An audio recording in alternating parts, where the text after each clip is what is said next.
சிவபெருமான் கருணையினாலே அனுசுயாதேவி அம்மையாரின் மணிவயிற்றிலே சந்திரன் சந்திரன் என்றொருவன் வந்தான். நாராயணன் அந்த கடவுள் ஆண்டவன் கருணையினாலே துர்வாச முனிவர் என்று சொல்லும்படியான ஒரு அருளாளர் குழந்தையாக பிறந்தார். பிரம்மதேவனுடைய கருணையினாலே தத்தாத்திரேயர் என்று சொல்லும்படியான அற்புத பிள்ளை அம்மையாரின் கர்ப்பத்திலே அவதரித்தார்.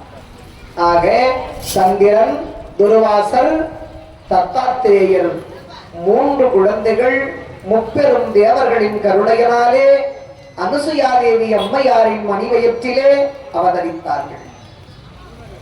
இந்த சந்திரன் கல்வி பயிலக்கூடிய காலம்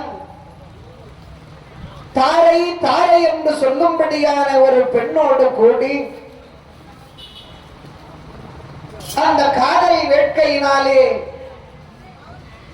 தாரை என்ற பெண்ணோடு உறவு கொண்ட புதன் புதன் என்ற பொன்னிய புதல்வனை பெற்றெடுத்தார். இந்த புதனாகிய குழந்தை சந்திரனை விட பெயரோடும் புகழோடும் இருக்கிறான். பத்திரட்டினில் ஈரிரண்டொழிந்த பல்கலையோன், பத்திரட்டினில் ஈரிரண்டு ஒழிந்த பல்கலையோன், மித்திரக்கு அவை கொடுக்கும் இம்மீளவும் கவர்வோன், அத்திரி பெயர் அந்தனம் அம்பகம் தனிலும், சித்திரக்கணல் முகத்திலும் பிறந்தொழி சிறந்தான். பத்திரட்டினில் ஈரிரண்டு ஒழிந்த பல்கலையோன், 12 20 2 4 20 4 போச்சுன்னா 16 கலைகளை உடையவன் சந்திரன். பத்திரட்டினில் ஈரிரண்டொழிந்த பல்கலையோன், அந்த 16 கலைகளை உடைய சந்திரன் அழகாக வாழ்ந்து கொண்டிருக்கின்ற போது அவனுடைய வாரிசாக புதன் புதன் என்ற புண்ணிய புதல்வன் பிறந்தார். இப்படி இந்த புதன் நல்லாட்சி செய்து கொண்டிருக்கிற போது மனு என்று சொல்லும்படியான ஒரு அரசன், சூரிய குலத்து ராஜா, அவனுக்கு இளம் இளம் என்று சொல்லும்படியான ஒரு அற்புதமான ஒரு மகன். இந்த இளவரசனாக இருக்கிற போது குடிமக்கள் குறை சொல்லுகிறார்கள். ஐயா, காட்டு மிருகங்கள் நாட்டுக்குள்ளே வந்து பயிர்களை நாசம் செய்கிறது, அதனால் வேட்டையாடி விளையாட வேண்டும், மிருகங்களை விரட்டி அடிக்க வேண்டும் என்று குடிமக்கள் குறை சொல்ல, ஆகட்டும் என்று வேட்டைக்கு புறப்பட்டான் மனு.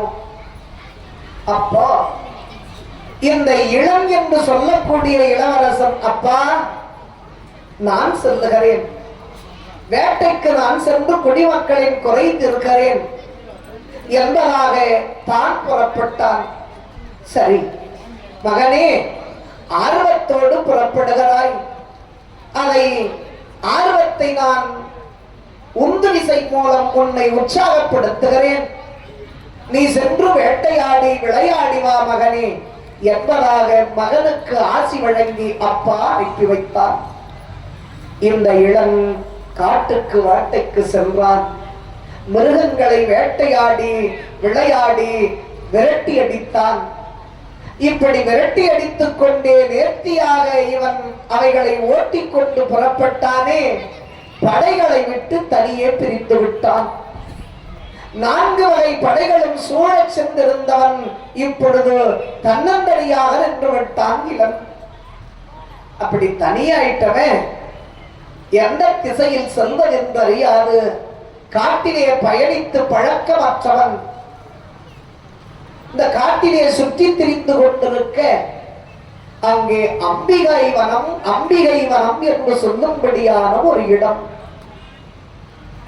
இந்த அம்பிகை வனம், அம்பிகையாயிருக்கின்ற பராசக்தியானவள் தன் கணவனை கையிலே விட்டு காலிலே விழுந்து, நான் உலக சேமத்திற்காக சில தினங்கள் தவமியற்ற இருக்கிறேன், அதனால் நான் மண்ணிலே சென்று புவியில் தவம் செய்து வருகிறேன் என்பதாக புறப்பட்டாள் அந்த புவனேஸ்வரி. சென்று வா, வென்று வா உமா, உன்னுடைய வரவு அந்த புவிக்கு பூனாக அமையட்டும், பூமிக்கு அலங்கார மங்கையாக சென்று நீ தவத்தை செய்து உயிரினங்களுக்கு உற்றது எதுவோ அதை செய்து வா என்பதாக அனுப்பி வைத்தார் சிவன். கணவனாரின் நல்ல ஆசி பெற்று மகேஸ்வரியானவள் கானகத்தே வந்து தவம் செய்ய வருகிறாள். உட்காருகிற தாய் யோசித்தாள், நாம காட்டுல தவம் பண்ண செய்ய போறோம், கண்ணமோடி மனதை அடக்கி தன்னை மறந்த நிலையிலே தவம் செய்கிற போது எப்ப தவம் முடியும்னு தெரியாது. 5 நாள்ல முடியுமா, 45 நாள்ல முடியுமா, 1 வருஷம் ஆகுமா, 6 மாசம் ஆகுமான்னு தெரியாது. அப்போ தவத்திலே நாம் உணர்ச்சியற்று ஈடுபட்டு கொண்டிருக்கிற போது ஆடைகள் விலகலாம். ஆடைகள் எல்லாம் விலகி இருக்க யாரேனும் ஆடவர்கள் இந்த வழியே வந்தா, ஏதோ ஒரு பொண்ணு ரொம்ப நாளா ஒரே இடத்துல ஒரே மாதிரி நின்னுங்கிறாளே அப்படின்னு சும்மா பார்த்துட்டு போவானா? இவ்வளவு அழகான பெண்ணு இங்கேயா நிற்கிறான், இவை யாராயிருக்கும்? இவ்வளவு பேர் அழகியா இருக்கிறாளே, செப்பு சில மாதிரி நிற்கிறாளே, இவளை தொட்டு பார்த்தா என்ன என்று தொட்டான் அவன் கெடுவான், பற்றி எரிந்து போவான். என்ன பராசக்தி அல்லவா அவள், நம்மை தொடுவானே, ஆனால் அவன் கெடுவான்.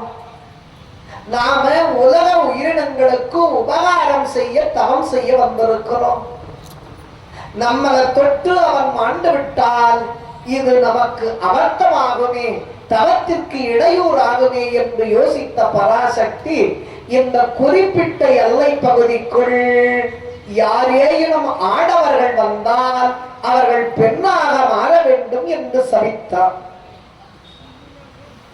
ஆம்பளை வந்தா தானும் தொடுவான், பொம்பளை வந்தா அவ யாரும் நின்று நடக்கிறா, அவன் நின்று போய் வரான் அப்படின்னு எவ்வளவு அழகியா இருந்தாலும் சரியே பெண்கள் ஒத்துக்க மாட்டாங்க, அவளை சட்டை பண்ண மாட்டாங்க. ஒரு பொம்பளை மனசு பொம்பளைக்கு தானே தெரியும், பராசக்திக்கு தெரியாதா? அதனால அந்த அம்மையார் இந்த குறிப்பிட்ட எல்லை பகுதிக்குள் ஆடவர்கள் யாரேனும் வந்தால் பெண்ணாக மாற வேண்டும் என்று சாபத்தை கொடுத்தாள். நின்று தவம் செய்தாள். தவம் செய்து தமம் சித்தியான பிறகு, இந்த முற்று பெற்ற பிறகு சாபத்தை மாற்றாமலே அம்பிகை போய்விட்டாள். அந்த சாபம் அப்படியே நிலைத்திருந்தது. அதனால ஆடவர்கள் யாரும் அந்த கானகம் போக மாட்டார்கள், போனா பெண்ணா டிரான்ஸ்பர் ஆயிடுவாங்க. இது அறியாதவனாய் இருக்கின்ற இந்த இளம் காட்டுக்கு வேட்டையாடி கொண்டு வந்தானே, இந்த அம்பிகை வனத்துக்குள்ளே நுழைந்தான். இளம் பெண்ணாக மாறினான் சாபத்தினால். பெண்ணாக மாறியவன் ஆண்மை பறந்தது, பெண்மை பிறந்தது, வீரம் பறந்தது, அச்சம் பிறந்தது. அச்சத்தினாலே அடங்கி ஒடுங்கி பெண்ணுக்குரிய அவயவம் வந்ததினாலே அங்கிருக்கின்ற இளை என்ற பெண்ணாக மாறியவன் இளவரசன் அந்த நாட்டை காப்பாற்றுகின்ற அந்த வாரிசாக இருந்தவன் பெண் வடிவம் ஏற்றதை நினைத்து வருந்துகிறான். என்ன பாவத்தை செய்தேன், ஏன் எனக்கு இப்படிப்பட்ட அவதி என்று சொல்லி அங்கே நின்று புலம்பி அழுகிறான். அம்மா, என் தாயே எனக்கு இந்த கதி என்று தாயான ஆதிபராசக்தியை நோக்கி கலங்கி அழுகிறான். ஆத்தா என்று கலங்கி அழுகின்ற போது அன்னையானவள் மூவிலை சூலத்தோடு காட்சி தருகிறாள். இடை கலங்காதே மகளே, கலங்காதே. ஏன் கலங்குகிறாய்? அம்மா, ஆண்மையோடு வந்தவன் பெண்மையோடு வீடு சென்றாள். என்னை பெற்றவர்கள் என்னை ஏற்பார்களா? நாட்டு மக்கள் என்னை ஏற்பார்களா? என்னுடைய நிலை இப்படி கவலைக்கிடமாக ஆனதே தாயே. உலகுக்கெல்லாம் கருணை செய்கின்ற கருணாகரியே, கருணாமூர்த்தியே, தயாகரியே, நீதி பிதாம்பரி, அம்பாள் கருணை புரிவாய், ஜெகதம்பாள் கருணை புரிவாய், அம்பாள் கருணை புரிவாய். லம்போதரனை பெற்ற அம்பா பவானி தாயே, லம்போதரனை பெற்ற அம்பா பவானி தாயே, லலிதாம்பிகே துணை கமலாம்பிகே அருள் அம்பாள் கருணை புரிவாள், ஜெகதம்பாள் கருணை புரிவாய், அம்பாள் கருணை புரிவாய். தீராத நோய் வாய்த்தமை தீர்த்தருளே, உன் பாதம் துணை அன்றி வேறேதும் இல்லை. தீராத நோய் வாய்த்தமை தீர்த்தருளே, உன் பாதம் துணை அன்றி வேறேதும் இல்லை. நாராயணி நாராயணி நலம் தாராய் தயாவரி, நம்புமடியவர்க்கு என்றும் அருள் புரியும் அம்பாள் கருணை புரிவாய். ஜெகதம்பாள் கருணை புரிவாள், அம்பாள் கருணை புரிவாள் என்று கண்ணீர் மல்க ஆத்தாளை நோக்கி அபிராமி வள்ளியை அடிபணிந்த அண்டமெல்லாம் பூத்தாளை பார்த்தவளாயிருக்கின்ற அந்த இளை தாயே, நீலி தயாபரி நீயே, எனக்கு இன்னலை தீர்த்தருள்வாயே என்று சொல்லி வணங்கியவள். அம்மா, என்னுடைய நிலை என்னாவது? எதிர்கால வாழ்க்கை எப்படி முடியும்? என் செய்திகள் தாயே என்று பணிகிற போது மனக்கவலையை விட்டுவிடு மகளே. நான் மனமிறங்கி அருள வந்திருக்கின்றேன், மங்களமே உண்டாகுக என்று ஆத்தா காட்சி கொடுத்த இளை சந்திர குலத்திலே வந்த புதன் என்று சொல்லும்படியான ஒரு பிள்ளை இவ்வழியாக காட்டுக்கு வேட்டைக்கு வருவான். அவனை கண்டு காதல் கொள்வான். உன்னை கண்டு அவனை நீயும் கண்டு ஏற்றுக்கொள். இருவரும் கூடி வாழ்ந்தால் ஒரு குழந்தை பிறக்கும். அந்த மகன் எப்பொழுது பிறக்கிறானோ அப்பொழுது உனக்கு இந்த பெண்ணான வடிவம் மாறி ஆண் வடிவம் பெறுவாய் என்று ஆத்தா வாக்கை கொடுத்தாள். ஆதிபராசக்தி வாக்கு திருவாய் மலர்ந்தருளி செல்ல அதன்படியே கானகத்தில் இவள் உழவிக் கொண்டிருக்க அவ்வழியாக இந்த புதன் என்பவன் வந்தான். இளையை கண்டான், காதல் கொண்டான், கூட்டி சென்றான். அத்திராபுர நகரத்திலே வைத்த அழகாக அந்த பெண்ணோடு வாழ வேண்டும் என்று திருமணம் மேற்கொண்டான். மணந்து மனம் ஒருமித்து இருவரும் வாழுகின்ற போது இந்த பெண்ணின் அடிவயிறு வைத்தது. மணமகன்தான் புதன். இந்நிலையில் அந்த பெண்ணின் கர்ப்பத்திலே இருந்து அழகிய குழந்தை பிறந்தார். சந்திரன், சந்திரனுக்கு புதன், புதனுக்கு புரூருவன், புரூருவன் என்று சொல்லும்படியான ஒரு அற்புத குழந்தை. இந்த புரூருவன் அழகாக வளர்ந்த உலகத்திலே பெயரோடும் புகழோடும் வாழ்ந்தான். முதலிலே பிறந்த சந்திரனை விட புகழ் மிக்கவனாக வாழுகிறான். பாரத உலகத்திலே பங்குனி உத்திரத்தில் பிறந்தவர்கள் 2 பேர். ஒருவன் இந்த புரூருவன் சக்கரவர்த்தியாக வாழ்ந்தவன். அடுத்து பங்குனி உத்திரத்தில் பிறகுறாரு நம்ம ஹீரோ அர்ஜுனன். இன்னைக்கு பௌர்ணமி, நேற்று உத்திர பெருவிழா, விடியற் காலையில திருமணம். எல்லா இடத்திலையும் உத்திரத்தில் பிறந்தவர்கள் உலகாளுவார்கள், மிக அழகாக இருப்பார்கள். அர்ஜுனன் உத்திர நட்சத்திரத்துலதான் பிறந்தான், பங்குனி உத்திரம். இந்த நிலையிலே அந்த நாளை பார்த்து நம்ம பாரதம் துவங்கன்னு வச்சோம் பாரு, அதுக்கே பெரிய கைத்தட்டல் தான்.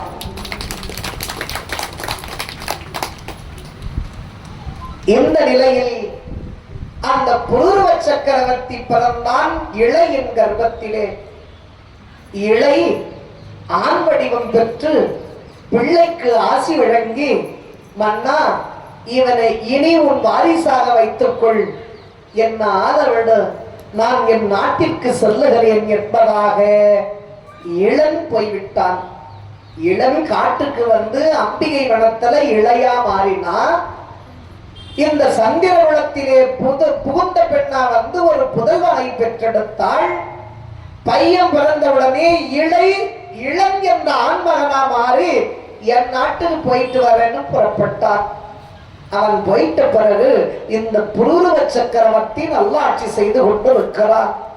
அப்போ தெய்வலோகத்துல நாட்டிய மாதர்கள் 4 அரம்பை, மேனகை, திலோதமை, ஊர்வசி. இந்த நாட்டிய பெண்கள் 4 ஊர்வசி சோ கியூட், அழகானவ. இந்த அழகான பொண்ணு மேல ஆசை வைத்த அரக்கர்கள் அபகரித்து செல்ல வேண்டும் என்பதாக ஊர்வசியை தூக்கி கொண்டு சொல்லுகிறார்கள். கொண்டு போதலுமா, கொண்டு போதலும் அவயம் என்று உருப்பதி கூவ, அந்த யாவரும் அஞ்சினர் அவருடன் நடுவோர், கன்று சூழ்குழல் அலங்கையும் மருமகன் மகனும் கண்டுதே தனிகளவினம் அசுரர் மெய் கலங்க. கொண்டு போதலும் அவயமன்பொருப்பசி கூவ, அந்த ஊர்வசியை அரக்கர்கள் அபகரித்து தூக்கி கொண்டு போகிறார்கள் பலாத்காரமாக. அந்த பெண்ணானவள் விருப்பமில்லாது அவர்கள் தூக்கி போவதினாலே, ஆபத்து என்னை காப்பாற்று, ஆபத்து என்னை காப்பாற்று என்று ஓலமிட்டுக் கொண்டே செல்லுகிறாள் ஊர்வசி. அப்போ தேவர்கள் பார்த்தார்கள், இந்த பெண்ணை நாம் மீட்க வேண்டும், இந்த பெண்ணை நாம் மீட்க வேண்டும் அப்படின்னு முயற்சிக்கிற போது அரக்கர்கள் அந்த பெண்ணை தூக்கிட்டு போறான். ஒரு பெண்ணு போடிச்சு, மிகுதி 3 பெண்கள் இருக்கிறார்கள். நமக்கு அரம்பை, மேனகை, திலோதமை, ஊர்வசி மட்டும்தான் போயிட்டா. பரவாயில்லை, 3 வச்சு அட்ஜஸ்ட் பண்ணிக்கலாம்.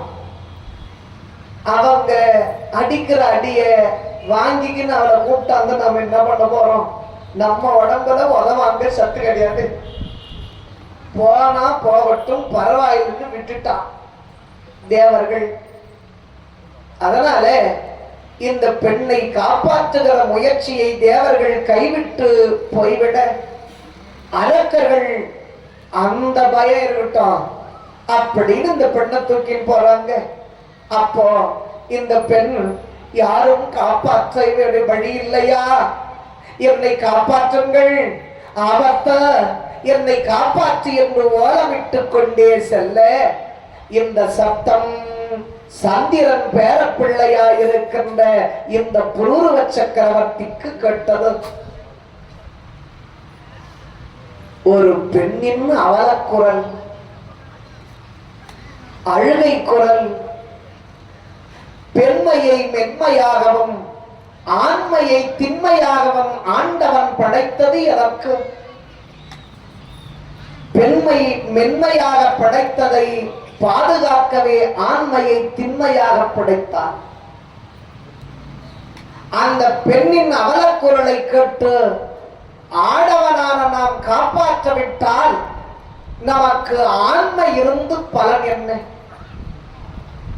அந்த பெண்ணுக்கு உதவி செய்யாவிட்டால் நம் தோளிலே உரமிருந்து பலன் என்ன? அதனால் காப்பாற்றுவோம் என்பதாக கோபித்தவனான மன்னன் அந்த அரக்கர் மீது இந்த கோபத்தை காட்ட வேண்டும் என்று குதிரையின் கடைவளத்தை பிடித்து இழுத்து அதிவேகமாக செலுத்தினான். தேரானது காற்றை கிழித்துக் கொண்டு கடிவேகத்திலே சென்றது. கடற்படுதிலே அந்த அரக்கர் இருக்கிற இடத்திற்கு வேகமாக புறப்பட்டார். அப்பொழுது இந்த தேர் வருகின்ற அந்த வேகத்தை பார்த்தார் அரக்கர். என்ன மண்ணுலகத்திலிருந்து ஒத்த இந்த பெண்ணை காப்பாற்றுவதற்கு இவ்வளவு வேகமாக வருகின்றானா? அடடா, இவன் தேரையே இவ்வளவு வேகமா ஓட்டுறானே, நாம கிடைச்சா நம்மளை எவ்வளவு வேகமா ஓட்டுவானோ என்று அஞ்சிய அரக்கர்கள் அந்த பெண்ணை விட்டுட்டா நம்மளை விட்டுருவான். எப்பவுமே ஆசைய விட்டுட்டா துன்பம் இல்லைங்க. ராமகிருஷ்ண பரமஹம்சர் ஒரு கதை சொல்றார். ஒரு மீன் பிடிக்கிறவன் தூண்டில் போட்டு மீனை எடுத்து அந்த தூண்டிலே பிடித்து பிடித்து பாறை மீது போடுகிறான். கரை மேல போடும்போது ஒரு கழுகு ஒன்று வேகமா வந்து அந்த மீனை கொத்தி தூக்கி போச்சு. இத பார்த்து காகம் கூட்டம் எப்படியாவது இந்த மீனை நாம தின்னணும்னு சொல்லி கழுகை துரத்துகிறது. வட்டமிட்டு வட்டமிட்டு துரத்துகிறது. இந்த பக்கம் போனா அந்த பக்கம் வருது, இந்த பக்கம் போனா அந்த பக்கம் வருது. அந்த கழுகு உட்கார்ந்து அந்த மீனை தின்ன விடல, சுற்றி கொண்டே இருக்கிறது. அந்த காக கூட்டமா வந்து கழுகை துன்புறுத்துகிறது.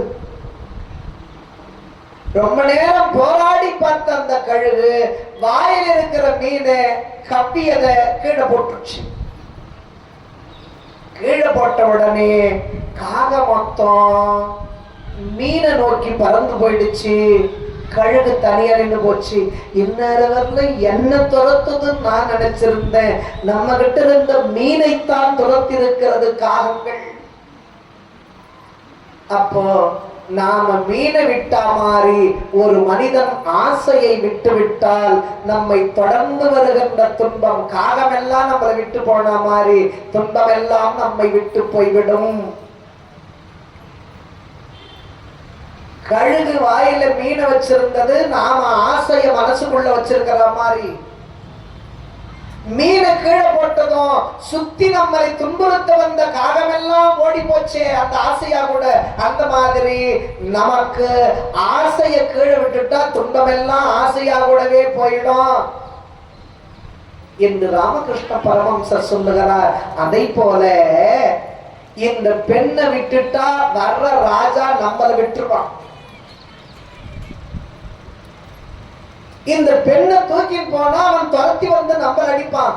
தேவர்கள் நம்ம கிட்ட அடிவாங்க பயந்தான், நாம இவங்கிட்ட அடிவாங்க பயப்படுறதுல ஆச்சரியம் இல்லை அப்படின்னு பொண்ணு அந்த தேர் வருகிற வேகத்தை பார்த்து விட்டுட்டு போயிட்டாங்க.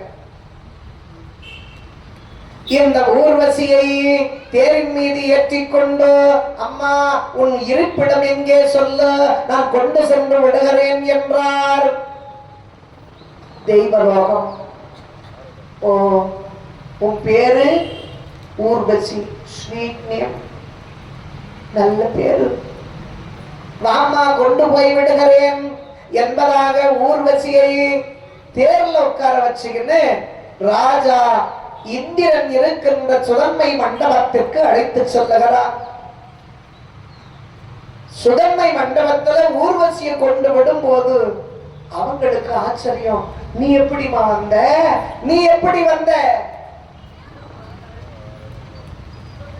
ஐயா, என்னை ஒரு மானுடன் காப்பாற்றி வந்தார். ஓ, அவர் எங்கம்மா? அவருக்கு நன்றி சொல்லணும். புருவ சக்கரவர்த்தி உள்ளே வந்தான். இந்திரன் பணிந்தான், எங்க மானத்தை காப்பாத்தனே. நீ மண்ணுலகத்தானா இருந்தாலும் எங்க மானத்தை காப்பாத்திருக்கிறையா, வா வா வாரமையா என்று உயர்ந்த ஆசனம் அளித்து தேவ சபையிலே சகல மரியாதை செய்யப்பட்டது சந்திரன் பேரப்பிள்ளைக்கு, இந்த புருவ சக்கரவர்த்திக்கு. தேவர்கள் எல்லோரும் கூடிய சபையிலே, ஐயா, தெய்வலோகத்துக்கு விருந்தி வர வந்துட்டேன். எங்களால முடியாத நற்காரியத்தை நீ செய்து முடித்து விட்டாய். அறக்கரை வென்று பெண்ணை மீட்டு வந்து விட்டாய். எங்க மானத்தை காப்பாத்திருக்கிற. உனக்கு என்ன கொடுத்தாலும் தகும். உனக்கு என்ன வேணும் கேளு, எது கேட்டாலும் தருகிறேன் என்றான் இந்திரன். ராஜா, என்ன கேட்டாலும் தருவீங்களா? எதை கேட்டாலும் தருகிறேன். என்ன கேட்டாலும் தருவீங்களா? எது எனக்கு உனக்கு எப்படி கேட்கறதுன்னு தெரியல பாப்பா. எதுப்பா? என்ன கேட்டாலும் தருவீங்களா? எதை கேட்டாலும் கொடுக்கிறோம். உனக்கு கொடுக்க நம்மளும் கொடுக்கிறோம். அப்பா, என்ன வேணும் உனக்கு? இந்த முழங்கை சொல்லிட்டு தான் எங்க கேட்ட பிறகு கொடுக்க மாட்டேன்னு சொல்ல மாட்டீங்கள? இல்லை இல்லை, சொல்லப்பா. நானு நீ உங்க தெய்வலோகத்துல இருக்கிற ஒரு பொருள் மேல எனக்கு ஆசை வந்துருச்சு. என்ன பொருள் சொல்ல? தரங்கில்ல? நிஜமா? நிஜமா? எதனா எனக்கு கொடுக்கணும்னு தோணா நான் கூட்டிட்டு வந்த அந்த பொண்ணு எனக்கு கொடுன்னா, அவன் சொல்லாத தூக்கி போனா நீ சொல்லிட்டு தூக்கிமா வந்துக்கிறியா? சரி, நானும் தரேன்னு சொல்லிட்டேன், நீயும் கேட்டுட்ட. இனி தர முடியாதுன்னு என்னால சொல்ல முடியாதுப்பா. அதனால கொடுத்த வாக்கு கொடுத்ததுதான். ஆனா உன்னா கூட ஒட்டுமொத்தமா அந்த பொண்ணை அனுப்ப முடியாது. ஊர்வசிய ஒட்டுமொத்தமா அனுப்பிட முடியாது. ஏன்னா தேவர்கள் ஒட்டுமொத்த பேருக்கும் உரிமையானவள் ஊர்வசி. அதனால் அந்த பெண்ணை கொடுத்த வாக்குக்காக 1 வருஷம் உன்னா கூட அனுப்புறேன்.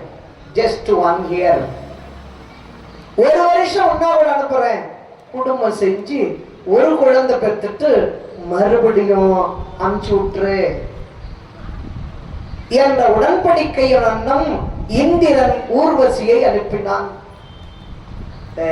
1 வருஷம் அக்ரிமெண்ட்ல ஒரு பணம் எடுத்தாங்கல்ல,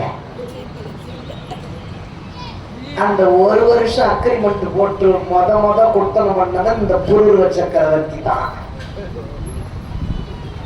இந்திரனிடத்திலே அந்த 1 வருஷம் உடன்படிக்கையில் வைத்தார். ஊர்வசியை தெய்வலோகத்திலிருந்து அழைத்து வந்த புருவ சக்கரவர்த்தி ஊர்வசியோடு வாழுகிறார். 1 வருடம் வாழ்ந்த பிறகு மாயன் கோருவில் பந்தருள் அந்த மான் வயிற்றில், மாயல் உருவில் வந்தருள் அந்த மான் வயத்தில் ஆயி என்றொரு செம்மலை அம்மகள் அளித்தார். தேயும் பலரேவர் மகிழ மற்ற இவனே மேய புகழ் வேந்தரில் மேன்மையால் மிக்கோ மாயன் ஊருவில் வந்தாருள் அந்தமான் வயிற்றில் மாயவனாயிருக்கின்ற நாராயணன் துணையிலே இருந்து வந்தவள் இந்த ஊர்வசி. அழகானவள். அதை ஏன் தொடையில பிறக்கணும் என்றால், பிரம்மதேவன் இருக்கிறாரே, ஒரு அழகான பெண்ணை படைக்கணும் அப்படின்னு ஒரு காரிய நிமித்தமாக எந்த பொருள் அழகாக இருக்கிறதோ அந்த பொருளிலே இருந்து எள்ளளவு எள்ளளவு எள்ளளவு எடுத்தார். நம்முடைய சந்திரன் பகவானுடைய சிலை அழகாக இருக்கிறதா, ஒரு எள்ளளவு. பாஞ்சாலி அம்மனுடைய சிலை அழகாக இருக்கிறதா, ஒரு எள்ளளவு. நமக்கு தர்மராஜாவின் முகப்பொலிவு அழகாக இருக்கிறதா, ஒரு எள்ளளவு. அப்படி எந்த பொருள் அழகாக இருக்கிறதோ அதிலே இருந்து எள்ளளவு எள்ளளவு எள்ளளவு எடுத்து ஒரு உருவத்தை படைத்து அந்த பெண் உருவத்திற்கு உயிரை கொடுத்து திலோதமை என்று பெயர் சூட்டினார். திலகம் என்றால் எள்ளு, எள்ளளவு பொருளிலே இருந்து உருவானவள் திலோதமை. இந்த அழகான பெண்ணை படைச்ச பிரம்மதேவன் என் வேலை என்ன என்றார். நீ திருப்பார்கடல்ல படுத்துங்கிறைய எங்க அப்பனை போய் மயக்கிட்டுலான்னு அனுப்பிச்சான். அழகு அழகான பெண்ணை படைச்சவர் நாராயணனை போய் மயக்கிட்டு வா என்று பிரம்மதேவன் அனுப்புற போது திலோதமை வந்து நாராயணத்திலே ஆடினால் பாடினால் ஓடினால் மயக்குகின்ற லீலைகளை செய்ய, ஏ பையா நீ கெட்டவனா இருக்கலாம், நான் உனக்கு அப்பன்டா, அதனால நீ என்ன மயக்கிறியா, இந்த அழகை பார்த்து நான் மயக்கிடுவனா, இதோ பாருடா அப்படின்னு தொடையை தட்டினார். தொடையிலிருந்து ஒரு பொண்ணு வந்தா. திலோதமையை விட அழகான பெண்ணும் ஊர்வசி. நீ என்னவா பெருசா அழகிய படைச்சிட்ட, நீ என்ன மய காமிச்சிட்ட, இதோ பாருன்னு ஊர்வசி படைத்தார். அந்த மாயவன் ஊருவில் வந்தாருள் அந்த மான் வயிற்றில் மான் போல அழகிய சாயலை உடையவளான அந்த ஊர்வசியின் வயிற்றில் ஆயு என்றொரு செம்மாலை அம்மாகள் அளித்தாள். ஆயு ஆயு என்று சொல்லும்படியான அற்புதமான குழந்தையை ஊர்வசி பெற்றெடுத்தாள். குழந்தை பிறந்ததும், ராஜா என் அக்ரிமெண்ட் முடிஞ்சது, நான் கிளம்புறேன், உன் வாரிசு நீ வைத்த ஆட்சி பீடத்தை கவனித்துக் கொள் என்று ஊர்வசி போய்விட்டாள். ஆய்வுக்கு பிறகு யார் வந்தார்? ஆய்வுக்கு பிறகு நகுஷன் நகுஷன் என்று சொல்லும்படியான அற்புதமான பிள்ளை பிறந்தார். சந்திரன், சந்திரனுக்கு புதன், புதனுக்கு புருவன், புருவனுக்கு ஆயு, ஆயுவுக்கு நகுஷன். இந்த நகுஷ மகாராஜா யாராலும் செய்ய முடியாத 100 அஸ்வமேத யாகத்தை செய்தார். பெரும் யாகங்கள். சந்திரகுலத்தின் பெருமையை நிலைநாட்ட வேண்டும் என்பதாக 100 அஸ்வமேத யாகத்தை செய்தான் மன்னன். மன ஒருங்கிணைத்து பொருளை திரட்டி இப்படி யாகத்தை செய்த பெருமையும் அந்த புண்ணியமும் மன்னனை சேர இவனுக்கு இந்த புண்ணிய பலனினாலே இந்திர பதவி கிடைத்தது. இந்திர பதவியை பெற்றதை இவனுக்கு சப்த முனிவர்கள் பல்லக்கு சுமக்க இந்திரனாக முடிசூடுவதற்கு தெய்வலோகம் அழைத்து செல்லுகிறார்கள். ஏற்கனவே இவனுக்கு பெண்ணாசை அல்ல. பெண்ணாசையை ஆரம்ப காலத்திலே அனுபவிக்காது மனதை ஒருநிலைப்பாடோடு இவன் தான் யாகம் செய்தான்.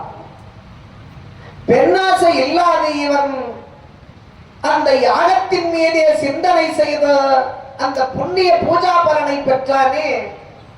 இப்போ சப்த முனிவர்கள் ததிசி, மரிசி, ஆங்கிரசு, புலஸ்தியன், அகஸ்தியன் போன்ற சப்த ரிஷிகள், சப்தம்னா ஏழு, ஏழு முனிவர்கள், உயர்ந்த ரிஷிகள், அவங்க தூக்கி கொண்டு செல்லுகிறார்கள் பல்லக்கிலே மன்னனை வைத்து. இந்த மன்னனுக்கு வந்த வாழ்வுதான் எண்ணி, இவனுக்கு இருக்கின்ற அந்த பொறுமைதான் எண்ணி, இவன் செய்த அந்த பூஜா பலன்தான் எண்ணி, மண்ணிலே பிறந்தவன் விண்ணுக்கு அரசார போகிறான் என்று இவன் பெருமையை நினைந்து நினைந்து ரிஷிகள் எழுவரும் தூக்கி செல்லுகிறார்கள். அப்போ மேல உக்காந்துக்கிறவன் சும்மா தானே போகணும், இவன் சும்மா இல்லாம சாமி எனக்கு தெய்வலோகம் எப்படி இருக்குன்னு தெரியாது, முன்ன பின்ன போயிருந்தா தானே எப்படி இருக்குன்னு தெரியும்,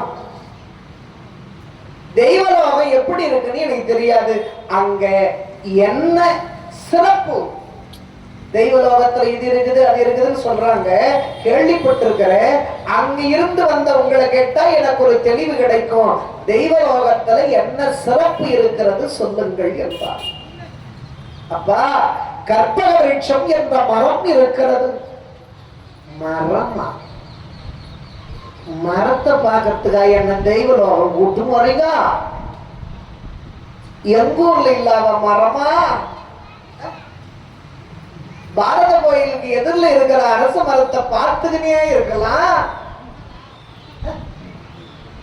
மரத்தை எப்பா, அந்த மரம் கேட்டால் கேட்டதை கொடுக்கக்கூடிய கற்பக விருட்சம், அதுவும் மரம் தான், இதுவும் மரம் தான். மரத்தை பாதி என்ன கூட்டு போறீங்க? வேற என்ன இருக்கிறது? காமதேனு என்ற பசு. பசுவா? 4:30 மணிக்கு பால் கறக்கிறதே பசு தான். நாங்க பார்க்காத பசு மாடா? இல்லையா, அன்னாட காபி போட்டு குடிக்கிறதே பசும்பால் தான். எனக்கு பசு வேணாம். அது காமதேனு பசுடா, காப்பி கொடுக்காது. மனசுல என்ன நினைக்கின்றமோ நினைக்கின்ற உணவை தரக்கூடியது பசு. பசுதானே, வேற என்ன இருக்கிறது? உச்சை சரவம் என்ற குதிரை இருக்கிறது. குதிரையா? அது என்ன பண்ணும்? மனோவேகத்தில் பயணிக்கக்கூடியது அந்த குதிரை. மனோவேகம். இப்போ சென்னைக்கு போகணும் அப்படின்னு நாம நினைக்கிறோம், போறதுக்கு எவ்வளவு நேரம் ஆகும்? 3 மணி நேரம். 3 மணி நேரம் 4 மணி நேரம் ஆகும்.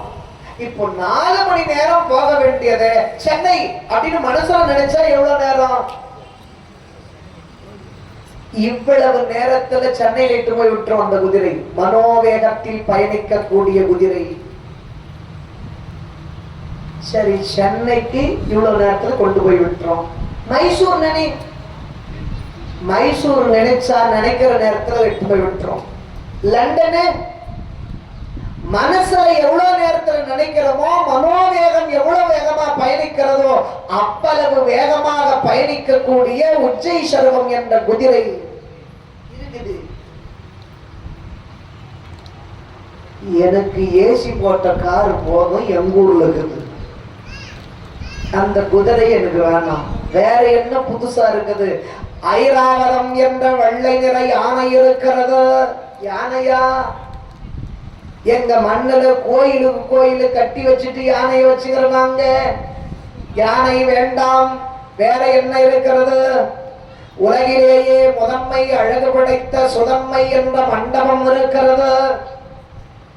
தெய்வலோகத்து சுதன்மை மண்டபம் பேரழகு, தங்கமயமான மண்டபம். அந்த மண்டபத்துல தான் நீ உட்கார்ந்து ஆட்சி பண்ண போற. எனக்கு வேணாம். வேற என்ன இருக்குது? சங்கநிதி பதுமநிதி என்று செல்வங்கள் கொட்டி தரும்படியான இருக்கிறது. அதுவும் வேண்டாம். வேற என்ன இருக்குது? இவன் எதை புதுசா கேட்கறான் என்று நினைத்த இந்த மாமுனிவர்கள் புலோமிசை என்று சொல்லும்படியான இந்திராணி பேரழகானவள், இந்திரன் பதவி ஏற்பதற்கென்றே இருக்கிறாள். அவள் திருப்பார் கடலை கடைந்த போது அமிர்த கலசத்தோடு வந்தவள். அந்த இந்திராணி இந்திரன் பதவி பெறுபவருக்கு இருக்கிறாள் என்றவுடனே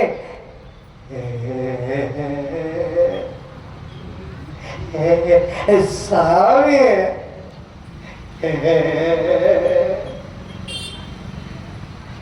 இந்திராணியா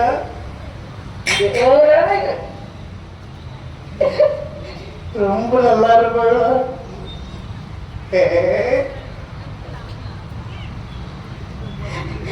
எனக்கா உனக்கே எனக்கா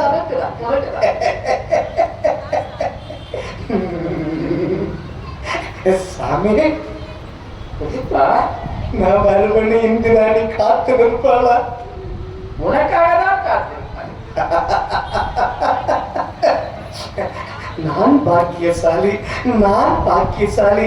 சாமி சீக்கிரமா போ, சீக்கிரமா போ. இன்னைக்கு இன்னைக்கு நான் கொடுத்து வச்சிருக்கிறேன், சீக்கிரமா போ என்று காமத்தினாலே அந்த பெண்ணின் மீது இருக்கின்ற ஆசையினாலே இவன் அதிவேகத்தை நினைத்தான். கவனியுங்கள் சாமி, இவ்வளவு வேகமா போகாதீங்க ஐயா. மகா தபசியாக இருக்கிற நீங்க என்ன தூக்கிட்டு போகணுமா?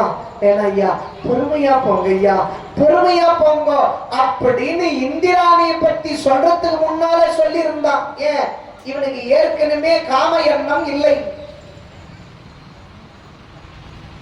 இந்த இந்திராணியை பத்தி சொன்ன பிறகு நினைக்குது, நேரம் போகுது, சீக்கிரம் போ, சீக்கிரம் போ என்று அந்த முனிவர்களை விரட்டுகிறான்.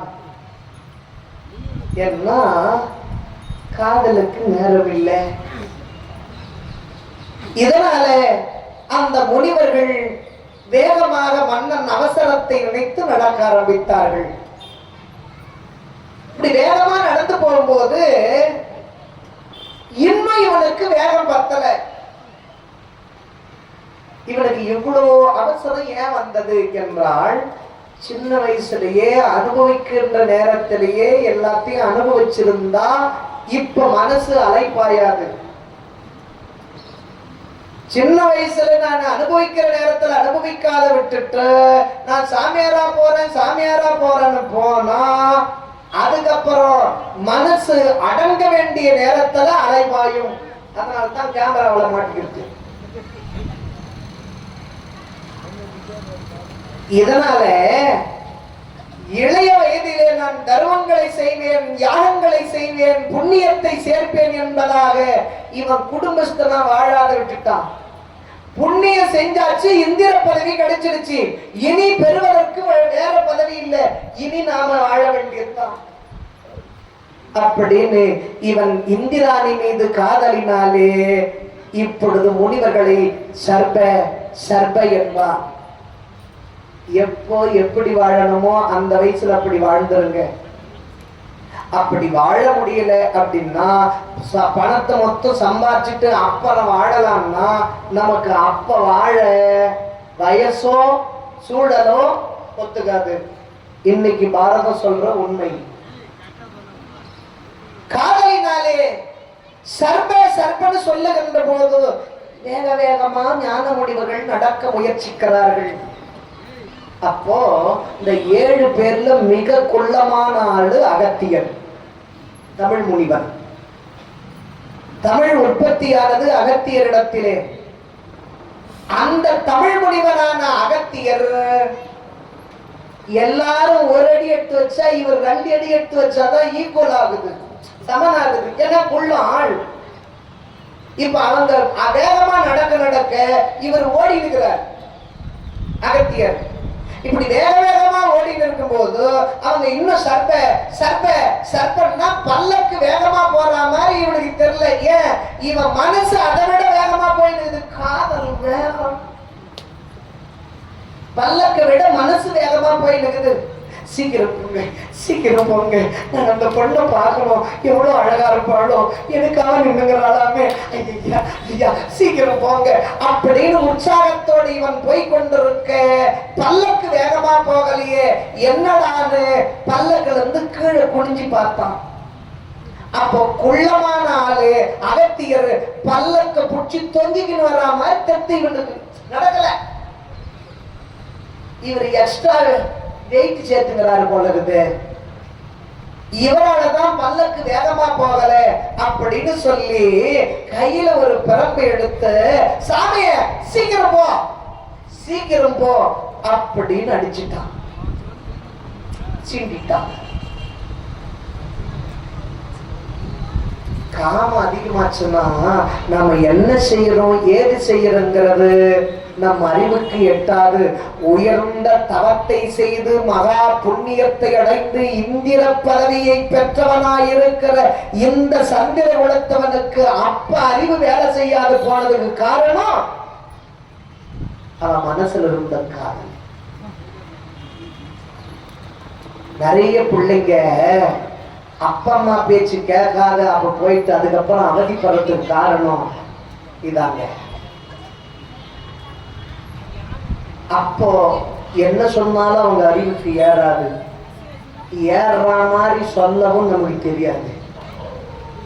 இதனால அந்த நகுஷ மகாராஜா பிரம்பை எடுத்து இப்படி தட்டினாரே, இப்படி தட்டும் போது கோபித்தவரான அகத்தியர், அடே நகுஷா,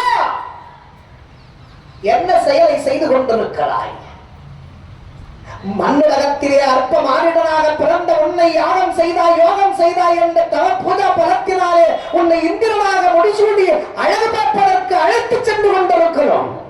நாங்கள் செய்த பெரும் தவத்தையும் மறந்து மண்ணுலக மானுடன் உன்னை தோளின் மீது சுமந்து செல்லுகிறோம். அற்பனாக இருந்து அந்த பெண்ணிடத்தில் தோன்றி மறையும்படியான அற்ப சுகத்துக்காக பேரின்பத்தை அடைய போகிறது எங்களுடைய இந்த தவப்பரனையும் மதியாது தட்டுகிறாயா? அடே நகுஷா, எங்களை பார்த்து சர்ப சர்ப என்று விரட்டியதினால் நீ சர்பமாக போக கடவாய், பிடி சாபம் என்று சாபத்தை கொடுத்தார் அகத்தியர். சாபத்தை கொடுத்தவர் அந்த பல்லக்கோடு பெற்றன கீழே தள்ள மேல போய்கொண்டிருந்தவன் அந்த இந்திரன் சுதன்மை மண்டபத்தை அடைய போகிற அந்த வாயற்படி வெல்லம் போனா கொஞ்ச நேரம் பொறுமை இல்லாது அவசரப்பட்டதினாலே பொத்தியன மண்ணுக்குள்ளே விழுந்தான். அதனாலே கஷ்டப்பட்டு இஷ்டப்பட்டு நாம செய்கின்ற காரியத்தை முடிகின்ற வரையிலும் முழுமையாக முடிகின்ற வரையிலும் பொறுமை காக்க வேண்டும். முடிய போகுது, இனிமே நம்மளை யாரு கேட்க போறாங்கன்னு அவசரப்பட்டா கடைசி நிமிஷத்துல கூட அந்த காரியம் நம் கைவிட்டு தள்ளி போகும் என்பதற்கு இது உதாரணம். சுதன்மை மண்டபத்து வாசப்படியில போனா பொத்தின கீழே தள்ளப்பட்டான், மண்ணிலே சர்ப்பமாக விழுந்தான், மலை பாம்பாக உருண்டு புரண்டு கிடக்கிறான். இந்திரனாக வேண்டியவன் பாம்பா கிடக்கிறான் அவசரப்பட்டதினாலே. அவங்க பெண்டாட்டி அப்பொழுது 6 மாத கால கர்ப்பிணி, நகுஷனுடைய மனைவி. அவ ஏங்க காது கேட்கல, ஏங்க காது கேட்கல, பாம்புக்கு காது கேக்குதான்? பாம்புக்கு காது கிடையாது, கண்ணே காதா பயன்படும். அந்த அதிர்வுகளை வைத்துத்தான் பாம்பு உணருமோ தவிர தனிய காது கிடையாது. அது இப்படி தலையை தூக்கி பார்க்கறது எந்த பக்கம் அதிருது, நம்ம எந்த பக்கம் போனா தப்பிச்சுக்கலாம் அப்படின்னு சொல்லி அதிர்வை நோக்குவதற்கு தான் அது தூக்கி பார்க்குது. அது நம்மளை போட்டா எடுக்குது, நம்மள படம் எடுக்குதுன்னு எல்லாரும் நினைச்சுக்கிறாங்க. அதுக்கு படம் எடுக்க கேமரா பிலிம் எல்லாம் இல்ல, அது கைலாஷ் டிவியோட பினாமியா அதுக்கு பேப்பர் கேமரா எல்லாம் வச்சிருக்குதுங்க. இதனால அந்த அதிர்வு எந்த பக்கம் வருது, எந்த பக்கம் போனா நம்ம தப்பிக்கலாம் அப்படின்னு சொல்லி பார்ப்பதற்குத்தான் அது படையெடுக்கிற மாதிரி தலையை தூக்கி பார்ப்போம். இந்த நிலையில் பாம்பாக போகிறான் நகுஷன். அந்த நகுஷன் மனைவி அழகாக கர்ப்பமுற்றிருந்தாள். அந்த நகுஷனுக்கு பிள்ளையாக சந்திரன், சந்திரனுக்கு புதன், புதனுக்கு புருவன், புருவனுக்கு ஆயு, ஆயுவுக்கு நகுஷன், நகுஷன் பிள்ளையாக யயாதி, யயாதி என்று சொல்லும்படியான அற்புதமான பிள்ளை பிறக்கின்றான். அந்த யயாதி மகாராஜா என்ன செய்தான், எப்படி வாழ்ந்தான் என்று நாளை 2 மணி அளவிலே சந்திக்கலாம், சிந்திக்கலாம் என்று சொல்லி வாய்ப்புக்கு நன்றி கூறி இடம் சாருகிறோம். நன்றி, வணக்கம்.